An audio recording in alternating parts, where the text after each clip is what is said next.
Okay, this is Judson Powell. I'd like to let y'all know, please subscribe to my channel if you're seeing this. Give me a thumbs up, please, and so that more people can get a chance to see these videos. Anyway, I'm back again talking about reparations. This is reparations part 2, and we got to keep it going. The one thing that the government has a tendency to do is to put something on the front burner and then put it on the back burner real quick and forget all about it. So we are the ones that have to keep the pressure on, because that the white supremacists out there are not going to keep the pressure on. They're just not going to do it. So we have to make sure that we keep the pressure on. Now, here's one of the things that I want to talk about. Where are the reparations going to come from? And so I've been reading a few articles and stuff, and I know that the government is going to be responsible for a large part of it, but I also feel like any multi-million-dollar corporations, billion-dollar corporations that can be traced back to slavery, they should also be responsible. So they should put into the pot too. And I know that's like real unpopular. It's going to be really unpopular with white folks, but here's the thing.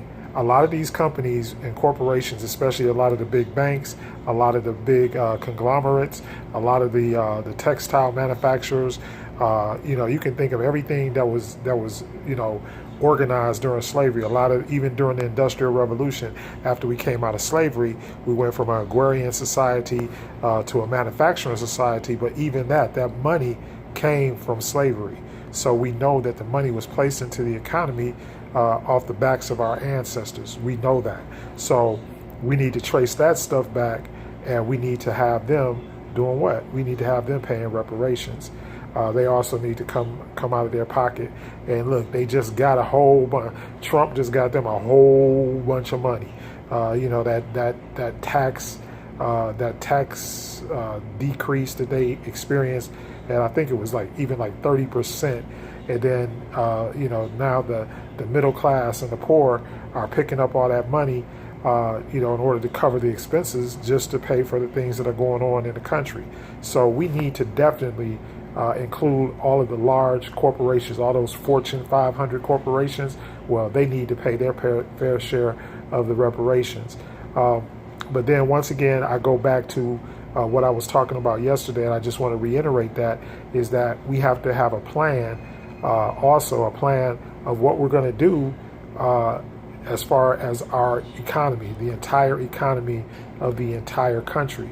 Because anytime that amount of money is going to come out of the treasury or wherever it's going to come from, it's going to make some other impact someplace else in the economy.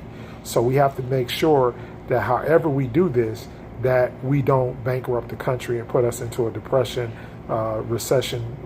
depression type deal again. Because like I mentioned yesterday, the same thing happened with the economic stimulus, and that's what led us into the recession, depression later on in Bush's presidency. So, and that's what Obama spent his entire presidency basically, reforming all of that. And then we also need to think of, are there any viable social economic programs that we can put into place? Like I said yesterday, like things that we could eliminate, like redlining, maybe. And a lot of people that I've talked to, I've talked to a few people since yesterday, and a lot of those people that I talked to, you know what they said? They said they would take the land. And I think I saw The Game, one of the rappers on there, and he was talking about, look, I'll take 40 acres and a Lamborghini. I mean, but it's not really funny, but it's true. I'll take 40 acres. Hook us up with the original plan, the 40 acres and a mule. Because if you look at it like this, the 40 acres is tangible. It's tangible property, and it's not coming out of the treasury. So that's what that is, to give property or have like a homesteading act, because there literally are millions of acres of land in the United States. Don't let nobody fool you. I know people live on the West Coast, like you live in New York City, you think there's no more land, like we're gonna die. It's not true. There are literally millions of acres of land in the United States of America where nobody lives. Now, here's the other problem, but do we trust that too? because we got to look at the past. We got to look at how they did Black Wall Street and other areas in the country where black people congregated and basically tried to form lives and tried to form economic alliances and just have our own stuff and have our own freedom. So when we did that, the angry white folks came after us then too. So we got to make sure that whatever this plan is, that there are contingency plans for afterward, what's going to happen, because there's going to be some idiots that are going to be upset and mad at black folks. And just I'm gonna go off path for a little bit, but look, just to let that know, just let that, if there are any white folks that watch this, just why are y'all mad at us? And if you go back throughout history, the most vicious atrocities ever committed in the history of mankind have been committed by white folks, not black folks, not Mexicans, not Arabs. I'm trying to tell y'all are your own enemy, not us. We not your enemy. We just want to live. We just want to live. That's all. And we want to live with respect and dignity, just like anybody else. We not trying to kill y'all or nothing like that. If that was the case, it should have been a war by now. So don't let that be the thing. But without economic equality, without the ability to have economic equality, no matter where you are on earth, then you're going to be a second-class citizen, or you're going to be living in a substandard condition. And that's not fair to anybody. And I'm not one of these guys. I know some people are straight up, power to the people and all that. That's good. But, I don't fault them or anything like that, because I understand. I understand why they feel that way. But here's the thing. I don't necessarily feel that way. But what I do feel is that everybody, any type of power or supremacy of any kind, and I've always said this, any kind of supremacy, whether it's black supremacy, whether it's white supremacy, whether it's Mexican supremacy, whatever it is, it's not right, because everybody is basically equal, and we all have the same common denominator. The fact of the matter is that at some point we all come here, and at some point we all leave here. And we need to really be thinking about, well, how can we make things better for the people that are going to come after us, and what have we really done for that cause?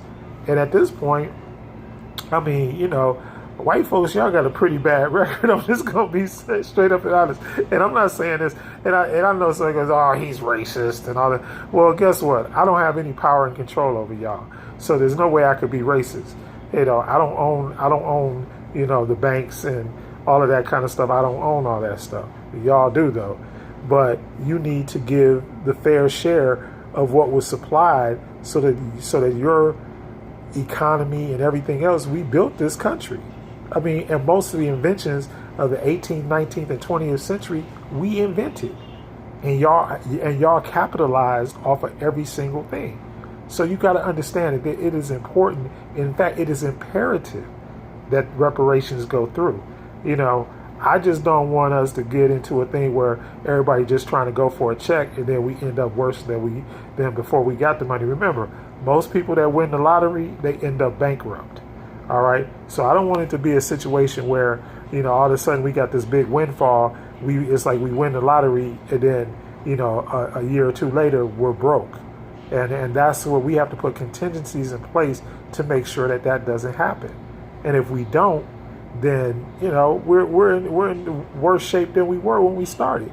Because like I said, and I keep going back to that economic stimulus, because everybody was, I remember when the economic stimulus, everybody was waiting on their check, and I'm talking these, I ain't even talking about black folks, I'm talking about white folks was waiting on their check. Everybody was waiting on the check, right? And then when the checks came through, then the next thing the Treasury was basically out of money. We were further, because we figured, oh, well, we're in a surplus, so we can give some of this money away. It's bad economics. And once again, economics, the principles, and I'm not an expert at economics, but my novice intellect tells me that if you put something, if you put something someplace and you take it from someplace else, then wherever you took it from is going to suffer. And that's what I know we need to talk about so that we can avoid that effect, so that we know. And like I said, maybe land is the ticket. That might be the ticket, because the country's got land and it's not going to take anything directly out of the treasury, and maybe we make an incentive for that. Say, well, if you get land as opposed to money, then we'll give you more land, or we'll give you, land tax free, or however we could do, because you got all these acres of land that's not being used, and say we lock in a certain tax rate on that land so that you can afford it and you can maintain it over a period of time, or maybe a no taxes, no foreclosure. I mean, they do this for companies all the time. I mean, major corporations get stuff like this all the time. They give them land and they take it and they tell them, okay, well, if you move to our city, you don't have to, or maybe we can have every city give a certain amount, because there's a certain amount of land away. Because, I mean, up and down the East Coast, if you've been to any major city up and down the East Coast, you got houses, you got vacant houses. I mean, my hometown of Detroit, there's vacant houses everywhere. Baltimore got vacant houses. D.C., not as many, but there are abandoned houses in D.C. There's, so you can, and I know, like, go to Atlanta. I used to live in Atlanta. It's vacant houses in Atlanta. So let people get those houses for free, and don't make them charge. Don't charge them anything, and just put a certain value on it. Those are the type of thing we need to come up with. But we need to come up with some plans so that when we go to Congress, we ain't just sitting there talking about, like we just want a handout and blah, blah, blah, blah, blah. And then the other thing, we also got to think about it too, from the standpoint of what is it worth to us? What is it worth? What is the labor of our ancestors, our great grandparents, and all the suffering and the pain and everything that they had to go through, and even the stuff that we're going through right now. I mean, I read this article, it was talking about that there have been 58 black men and boys killed by police in the last couple of years. That's the kind of stuff I'm talking about, the Emmett Till type stuff. And these women are still crying rape, we got men locked up and all that kind of stuff. So things like that, reparations is repair. So we got to think about all of these things and what needs to be included. Just like all the brothers that's in jail over marijuana offenses, and these guys are out here now making billions of dollars selling medical marijuana and legalized marijuana and all of this stuff. But you still got men that are locked up. That needs to be in the reparations package. It needs to be in there. If we make some legislation, we need all of that stuff to be in there. And I don't know what the politicians are doing. Everybody got a different thing, different that. I don't necessarily think that the Democrats have our best interest at heart. I know the Republicans don't have our best interest at heart. But somebody has to step forward, that's in a political position and actually take the forefront and actually do something. Because these things that I'm bringing up, they need to definitely 100% be addressed. And if not, and I don't think that anybody that becomes the next president should be free of a reparations plan. They need to present a reparations plan, or they don't need to be president. Simple as that. And we got to make sure that it happens. And all the people that ain't registered to vote, and I know everybody gets all this stuff registered, we ain't going to do no good to vote. Well, guess what? It does do good, because you notice what happened when we didn't vote. When we voted for Obama, Obama was president. When we didn't vote for Hillary, Hillary was not president. Think about it. I don't care what you want to say, what arguments you want to make for it. I know there's a lot of people out there that want, but the bottom line is register and vote, and then make these people, hold them accountable. See, that's what we don't do. We don't hold people accountable for what we want. So register and vote, and then hold the people that we vote for accountable, regardless of what party they're in, regardless of their race, creed, color, origin, anything like that. We got to do it. That's what we got to do. So anyway, that's all I got for today. Remember, hit the like button, hit the share button, hit all that stuff, subscribe to my channel. I love y'all all. This is Judson. I'm out. Peace.